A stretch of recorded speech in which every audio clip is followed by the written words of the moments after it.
రెండవ రాశి వృషభ రాశి ఫలితాలు ఎలా ఉన్నాయో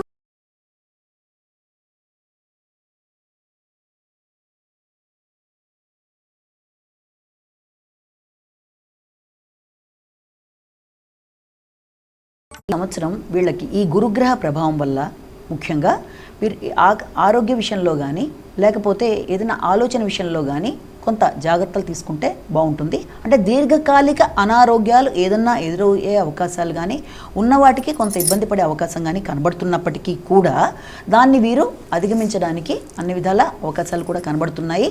అలాగే దాంతోపాటు ఖర్చులు, ఆ ఖర్చులు కూడా మంచి ఖర్చులు, అంటే తీర్థయాత్రలకు సంబంధించి కానీ విరాళాలు ఇవ్వడం కానీ మన యొక్క సంఘంలో తనకి ముఖ్యమైన వ్యక్తులకి పెద్దగా అనుకొని వాళ్ళకి తను ఖర్చు పెట్టడం కానీ ఉపకరించే విధంగా ఖర్చులు అవ్వడం అనేది కానీ జరుగుతుంది. దాంతోపాటు ఆదాయం విషయంలో కొంత ఇబ్బంది పడే అవకాశం ఉంది. ఎప్పుడంటే ఆకస్మిక ఖర్చుల వల్ల ఆదాయ విషయంలో ఇబ్బందులు, అలాగే ఏదైనా నిర్మాణం చేయాలి అనుకున్న విషయంలో కూడా ఆలోచనలతోనే అది ఆగడం అనేది కూడా కొంతవరకు జరుగుతుంది.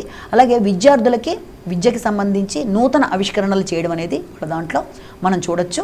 వృత్తిలో అధిక శ్రమ, ఆకస్మిక ఖర్చులు, వాళ్ళకి అదనపు బాధ్యతలు రావడం అనేది, దానివల్ల గుర్తింపు కోసం వాళ్ళు కష్టపడుతున్నా కూడా గౌరవం కన్నా కూడా వీళ్ళకి శ్రమే అధికంగా కనబడడం అనేది, దానితో ఆర్థికంగా కొంత ఇబ్బందికరంగా కూడా ఉండే అవకాశం ఉన్నప్పటికీ కూడా దాన్ని అధిగమించడానికి వాళ్ళు ఆర్థిక ప్రయోజనాల కోసం కాకుండా స్వార్థంగా ఆలోచించకుండా సంఘం కోసం ఆలోచించి వారికి సహకారం, అంటే ఇతరులకి ఉపకారం చేయాలి అన్న విధానంగా ఆలోచించడం వల్ల వీళ్ళకి అన్ని విధాలా బాగుంటుంది.